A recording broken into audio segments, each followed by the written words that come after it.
नमस्कार मंडळी, कसे आहात तुम्ही सगळे? तुम्हा सर्वांचे गुरु अँड मम्मीच्या डेली व्लॉगमध्ये मनापासून स्वागत आहे।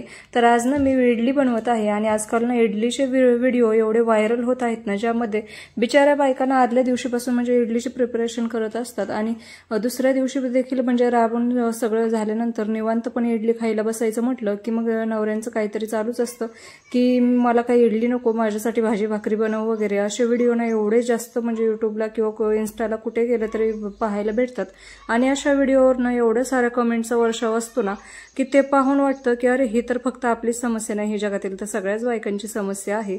आणि खरंच म्हणजे आमच्या इथे देखील असंच होतं बरं का। आमच्या इथे मला तर इडली खूप जास्त आवडते आणि नवऱ्याला तर काही इडली आवडत नाही। आणि काय कसं असतं, आपल्याला रोज रोज तीच भाजी भाकरी खाऊन खाऊन कंटाळा आलेला असतो आणि रोज स्वयंपाकामध्ये बनवायचं देखील म्हणजे तसंच कंटाळा येतो। आणि इडली तशी साधी सोपी प्रोसेस वाटते पण एवढी नसते बरं का, कारण त्याला आदल्या दिवशीपासून आपल्याला माहितीच आहे की किती प्रिपरेशन करावी लागते म्हणून, आणि टाइम खूप जास्त जातो त्यामध्ये। त्यामुळे आपणच असं शिणून जातो किंवा वैतागून जातो आणि त्यानंतर भांडी तर बोलायलाच नको, तेवढी जास्त भांडी पडतात। आणि मग नाश्ता करायच्या टायमिंगला किंवा खायच्या टायमिंगला जर समजा कोणी म्हटलं की माझ्यासाठी अजून वेगळं काहीतरी बनव, मग प्रश्न पडतो की आता नेहमीची कामं जसे की कपडे भांडी वगैरे हे करायचं की अजून यांच्यासाठी परत वेगळं करत बसायचं, आणि त्यात भाजी वगैरे करायची म्हटली तर अजून म्हणजे वैताग येतो, कारण त्याच्यामध्ये परत अजून तेवढाच टायमिंग जातो। म्हणून मी ना परत ना ते इडल्याच करायचे म्हणजे सोडून दिले होते। परंतु जसं गुरु मोठा होत गेला आणि तो असे वेगवेगळे पदार्थ खायला लागले तेव्हापासून बनवायला लागले। मग आम्हा दोघांसाठीच बनवत असते। आणि मी काय करते ना की समजा आता सुट्टी अगोदर काय करायची, सुट्टी वगैरे असेल तर मग त्या दिवशी बनवायचे म्हणजे जेणेकरून ना घरातील सगळ्या सदस्यांना खायला भेटेल वगैरे म्हणून। परंतु ते बाकीचे तर खातच नसायचे, मेन म्हणजे मिस्टरच खात नसायचे आणि त्यामुळे मग परत मग ते राबत बसावं लागायचं आणि शेवटी मग परत वेगळं काहीतरी बनवायचं म्हणलं वैताग यायचा। म्हणून मग मी नंतर सुट्टीच्या दिवशी करायचं सोडून दिलं। सुट्टीच्या आदल्या दिवशी मी इडली वगैरे बनवत असते किंवा मग सुट्टी सोडून कोणताही वार चालेल तेव्हा मग सकाळी सकाळी मालकांना कामावर जायचं असतं, मग तेव्हा त्यांच्यासाठी त्यांच्या पुरत्याच मग नाश्त्याच्या आणि डब्याच्या अशा तेवढ्याच चपात्या बनवायच्या आणि एखादी एक्स्ट्रा समजा गुरुनी वगैरे मागितली तर त्याच्यासाठी बनवते। आणि त्यानंतर मग निवांत परत ते गेल्यानंतर मग इडल्या वगैरे आमचं जे काही असेल ते बनवत असते, म्हणजे जेणेकरून आपली एनर्जी सुद्धा वाया जाणार नाही। कारण इडली बनवायला इंटरेस्ट येतो पण त्या इडली बनवल्यानंतर आणि त्यानंतर जे काही म्हणजे पसारा पडतो त्यानंतर परत भाजी भाकरी बनायला खूप म्हणजे वैताग येतो। त्यामुळे अगोदरच भाजी भाकरी बनवून घेत असते आणि त्यानंतर परत इडलीची प्रिपरेशन करते। आज देखील मी मिस्टरांना सकाळी सकाळी डबा दिला होता आणि त्यानंतर मग अशी इडली आणि चटणी बनवत होते। खोबऱ्याची चटणी मला त्यासोबत खूप जास्त आवडते। तुम्हाला इडली सोबत काय आवडतं हे कमेंट करून नक्की कळवा। आणि आज ना भांड्याचं खूपच जास्त म्हणजे भांडे बेसिनमध्ये साचून राहिली होती, कारण आदल्या दिवशी ना खूप जास्त पाऊस झाला होता आमच्या इकडे, त्यामुळे लाईट वगैरे काहीच नव्हती आणि एवढ्या जास्त विजा चमकत होत्या की त्यामुळे ना भीतीच वाटत होती मला भांडी वगैरे घासायची। त्यामुळे रात्रीपासूनची भांडी तशीच आहेत आणि आता सकाळची मिस्टरांना डबा दिलेली ती देखील भांडी त्यात ऍड झालीत आणि आता ही इडलीची सुद्धा त्यातच पडणार आहेत। ही इडलीचं भांडं वगैरे कढई म्हणा, नंतर त्यानंतर ताट वाट्या हे वेगवेगळं लागतंच आपल्याला, त्यामुळे खूप जास्त भांडी पडतात। त्यामुळे आज मी काय भांडी वगैरे घासलेला व्हिडिओ दाखवणार नाही, कारण भांडी आज माझे एवढे पडणार आहेत ना की ते बेसिनमध्ये सुद्धा मावणार नाहीत आणि त्या जाळीमध्ये सुद्धा मावणार नाहीत। तर अशी आहे आमची घरातली इडलीची कहाणी। तर तुमच्या इथे इडली बनवल्यावर काय रिॲक्शन असते हे कमेंट करून नक्की कळवा। मी एवढ्या वेळा इडल्या बनवते पण तरी सुद्धा कधी मध्ये माझं ना इडलीचं पीठ बिघडतं, पण आज ना खरंच खूप छान पीठ पण झालं होतं आणि इडल्या पण पाहू शकता तुम्ही किती मस्त झाल्या होत्या। त्यानंतर ताटामध्ये इडल्या काढून घेतल्या आणि आता म्हटलं निवांतपैकी आता नाश्ता करत बसावं। तोपर्यंत गुरु सुद्धा बाहेर खेळायला गेला होता, त्याचे देखील हेलपाटे चालू होते आणि तो पण आलेला होता नेमका। मग म्हटलं त्याला पण आपल्या सोबतच बसावं। तसं तर तो पप्पा जाताना त्यांच्याबरोबर सुद्धा एकदा नाश्ता करतो आणि त्यानंतर परत मग माझ्यासोबत एकदा त्याचा टायमिंग होतो। मग त्यातीलच एक ताट शेजारी दिलं, कारण त्यांनी सुद्धा आम्हाला अगोदर ताटामध्ये म्हणजे काही ना काही असं भरून दिलेलं होतं आणि एकमेकींना आम्ही देतच राहतो, त्यामुळे मग आम्ही सुद्धा दिला। नाहीतर काही काही म्हणजे सोसायट्यांमध्ये आपण पाहतो की शेजारी कोण राहतं हेच माहिती नसतं, परंतु आपण गावाकडे असू द्या किंवा सामान्य लोकांमध्ये एवढं तरी शेजार धर्म पाळला जातो। गुरुजवळ ताट दिलं होतं घेऊन जाण्यासाठी, कारण त्याला असे म्हणजे खूप जास्त प्रकार आवडतात असं काही द्यायचं घ्यायचं असले तर। पण मी व्हिडिओ काढत होते म्हणून मग साहेबांची नाटकं चालू होती, नंतर मग जरा ओरडल्याबरोबर मग गेला। मग नाश्ता वगैरे करून झाल्यानंतर आदल्या दिवशी पाऊस खूप जास्त आला होता, त्यामुळे ओलीच कपडे बाहेर म्हणजे आतमध्ये आणून टाकली होती. तशीच जरा थोडीशी ओलसर होती, खूप जास्त पण नव्हती, त्यामुळे एका जागेवरच अशी टाकली होती. ते कुठं सुकायला वगैरे नव्हते टाकले. मग ते वाळू घालण्यासाठी बाहेर नेलं. आणि हॉलमध्ये हा पसारा दिसतोय ना, मला हा सुद्धा जरा कमी करायचा आहे. कुठे ठेवावं ते समजत नाहीये, का काही ना काही पोत्यांमध्ये भरून आहेच तसं. पण लवकरच मी याची सोय कुठेतरी करेल, कारण पोर्चमध्ये बाहेर पण ठेवता येत नाहीये.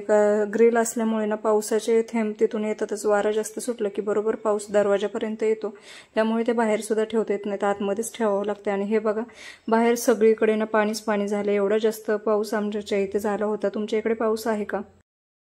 मला वाटतं मे मध्येच एवढा जास्त पाऊस झाला होता. त्यानंतर जसं जून स्टार्ट झाला तेव्हापासून एवढा मोठा पाऊस झाला नव्हता. पाऊस येत होता, परंतु छोटे छोटे म्हणजे बारीक बारीक टिपके होते. आणि काल ना खूप मोठा पाऊस आला होता.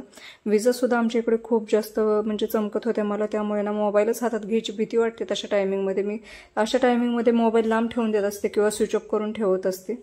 अशा टायमिंगमध्ये ना गुरु तर खूप जास्त भीतो, कारण ना अशा टायमिंगमध्ये लाईट सुद्धा जाते, बाहेर विजा चमकत असतात, परत आभाळ आलेलं असतं, ढगांचा गडगडाट वगैरे चालूच असतो.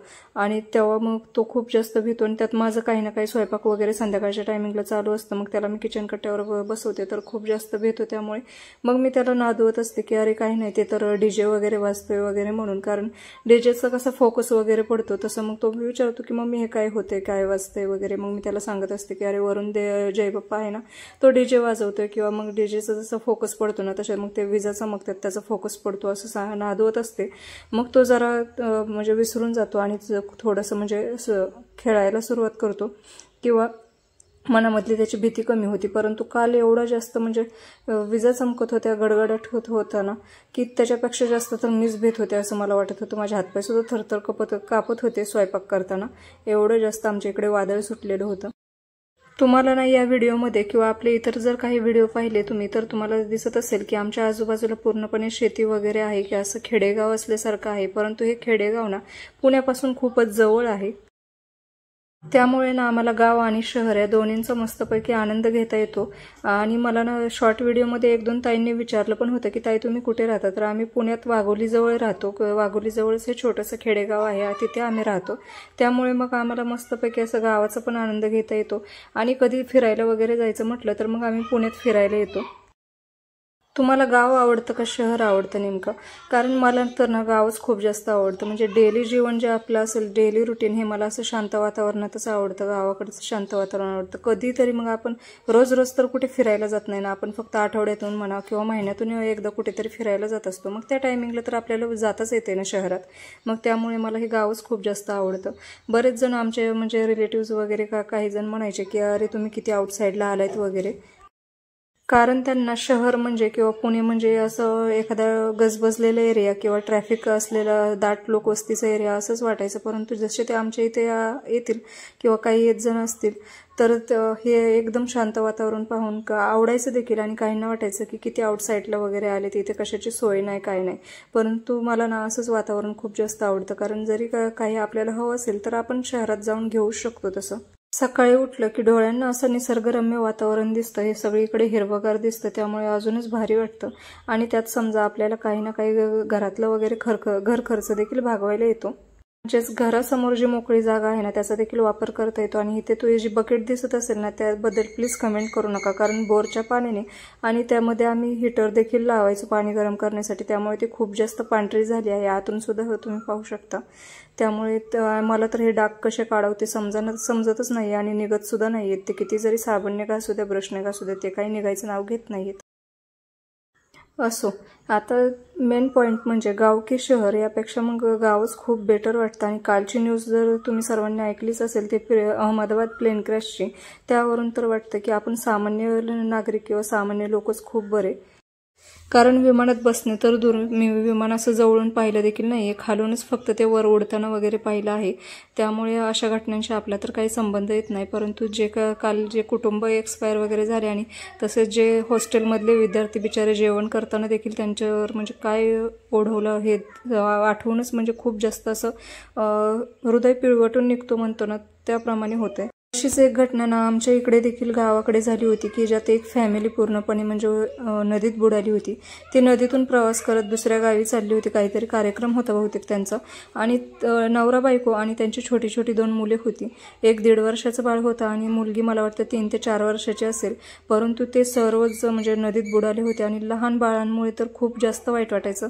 त्या आई वडिलांना म्हणजे त्या नवरा बायकोंना त्यांना पोहायला येत होतं, परंतु ते स्वतःचे लेकरं सोडून कसे जाणार ना, आणि नदी ते लांच असते ना त्यातून ते प्रवास करत होते आणि ती लांचच म्हणजे पलटी झाली आणि पलटी झाल्यामुळे मग ते सगळेच पाण्यात बुडाले आणि मग कोण कुठे म्हणजे गेले तेच कोणाला समजलं नाही। एवढा जास्त पाण्याचा प्रवाह होता, तो बिचारा बोट म्हणजे लांचवाला तो देखील बुडाला आणि हे बाकीचे देखील म्हणजे त्याच्यात जे प्रवास करत होते ते सुद्धा बुडाले आणि छोटी पिल्ले आपली पाण्यात बुडत आहेत हे पाहून ना ते नवरा बायको बिचारे त्यांना पोहायला येत असून ते देखील त्यांच्या पिल्लांसोबत ते देखील स्वर्गवासी झाले। अशी घटना आमच्या इकडे देखील झाली होती आणि त्यामुळे ना विमानात बसणे तर दूर आपल्याला म्हणजे ते तर शक्यच नाही, परंतु बोटीचा प्रवास तो शक्य आहे, पण तरी देखील मी कधीच त्याने प्रवास करत नाही। कारण जलप्रवास आणि हवाई प्रवास यामध्ये ना कितीही टेक्नॉलॉजी डेव्हलप होऊ द्या किंवा कोणी कितीही हुशार असू द्या, कोणच काही करू शकत नाही। त्यामुळे अशा गोष्टींपासून तर दूर राहिलेलं बरं। आणि खरंच जे कोणी म्हणजे त्यात स्वर्गवासी झाले ना त्यांच्यासाठी खरंच भावपूर्ण श्रद्धांजली। इथे ना माझे आजचे कपडे धुवून झाले होते आणि कालचे जे मी अगोदर कपडे वाळू घातले होते ना ते देखील सुकून झाले होते, त्यामुळे मग मी ते वाळू घालायला आले आणि फाउंडेशनवर तुम्हाला दिसत असेल पाणीच पाणी झाले। हे दर पावसाळ्यातच होते, कशाने माहिती नाही, पण हे फाउंडेशनवर 2 ठिकाणी असे खड्डे पडलेत आणि तिथे खूप जास्त पाणी साचतं आणि हा दर पावसाळ्यातला म्हणजे मला वैतागच येतोय हे, कारण सतत पाणी काढत राहावं लागतं, कारण तिथे परत खूप जास्त मच्छर तयार होतात। पावसामुळे ना बाहेर तर आता काही करता येणार नाही, कारण गवत वगैरे तर काढता येणार नाही, खूप जास्त चिखल झालेला आहे। त्यामुळे माझी बाकीची कामे म्हणजे घरातली कामे देखील निवांतपणेच चालली आहेत। दुसरं तर आता करणार काय, म्हणून खूपच जास्त निवांत करत आहे। त्यात आज मिस्टरांचे देखील म्हणजे रिक्षावरचे कपडे आहेत, नाहीतर डेली फक्त माझे गुरुजीच असतात, त्यांचे फक्त 2-3 दिवसांनीच पडतात। आणि सर्व कपडे वगैरे वाळू घालून झाल्यानंतर दारासमोरनं गुरुने खूप जास्त राडा केलेला होता। म्हणजे मी ना काय करते की घरात काही म्हणजे सामान वगैरे आणलं असेल तर त्याचे जे कॅरी बॅग शिल्लक राहतात ना ते मी साठवून ठेवत असते, जेणेकरून कधी ना कधी नंतर उपयोगी पडतात कशाला ना कशाला। त्यामुळे मग ते मी त्या साठवून ठेवल्या होत्या आणि गुरुला कसं काय माहिती तर त्या सापडल्या आणि त्याने ते खेळायला घेतल्या आणि काल रात्री म्हणजे पावसाच्या अगोदरच त्याने घेतल्या होत्या खेळायला आणि ते तशाच बाहेर टाकल्या होत्या, माझ्याही लक्षात आलं नाही आणि ते सगळ्या पावसामध्ये भिजून गेले आणि म्हटलं आता जरा खूप जास्त राडा झालाय, ते काय मला आता घरात पण नंतर उचलून ठेवता येणार नाहीत का किंवा कशासाठी वापरता येणार नाहीत, म्हणून मग मी त्या सर्वांना तुम्ही मगाशी पाहिलं असेल फाउंडेशनवरती ना मी त्या लोखंडी गजाला सर्व अडकून टाकले होते, जेणेकरून पटकन वाळून जातील। जर समजा आज पाऊस वगैरे आला तर परत मग ते भिजण्याच्या शक्यता होत्या, म्हणून मी तशा प्रकारे त्याला वाळवून टाकलं होतं। आता हे जर मिस्टरांनी पाहिलं असतं ना तर मग त्यांचं नेहमीचं वाक्य होतं की तू आणि गुरु काहीही करत बसता म्हणून। आणि या छोट्या साहेबांनी ना काल इथे चूल पेटवली होती, त्यामुळे तुम्ही पाहिलं असेल ते एवढे सारे लाकडं वगैरे इथे गोळा करून आणले होते आणि हे बघा सर्व पसारा करून म्हणजे राडाच करून टाकला होता दारामध्ये। मग म्हटलं चला आता हे कॅरी बॅग वाळल्या आहेत, मग त्या देखील पेटवून जाळून टाकावेत। तर मग तो पाहतच बसला होता आता काय करते काय नाही। मी नेमकं हे पातेलं ठेवतो, हे पातेलं देखील त्याने अशाच प्रकारे जायला होतं काल, नाहीतर हे पातेलं अगोदर स्वच्छ होतं तसं, पण याने काल याच्यावरती ठेवलं आणि ते जाळून गेलं। एक तर बाहेर थोडं असं वारं सुटत होतं, त्यामुळे काड्याची पेटी काय पटकन म्हणजे जळली तरी ती लगेच विझून जायची, त्यामुळे काही लवकर कचरा पेट घेत नव्हता। आणि गुरु तर इथं तयारीतच होता की मम्मी कधी बाजूला जाते आणि मी पटकन त्याच्यावर पातेलं ठेवतोय आणि मी इथं सर्व आवरून झाल्यानंतर मस्त अशी निवांत बसले होते, परंतु या दोघांचं काही ना काही चालूच होतं। कारण गुरुचा जिगरी हा इशू देखील इथं येऊन बसला होता आणि मग आता दोघे एकत्र आल्यावर काहीतरी कुटाणा करणार असं वाटलं होतं की थोड्या वेळ सुद्धा शांतही बसून देणार नाहीत, म्हणून चला आता त्यांच्याकडे पाहते। तर आजचा व्हिडिओ कसा वाटला हे कमेंट करून नक्की कळवा आणि अजून आपल्या चॅनलला सबस्क्राईब केलं नसेल तर सबस्क्राईब देखील करा।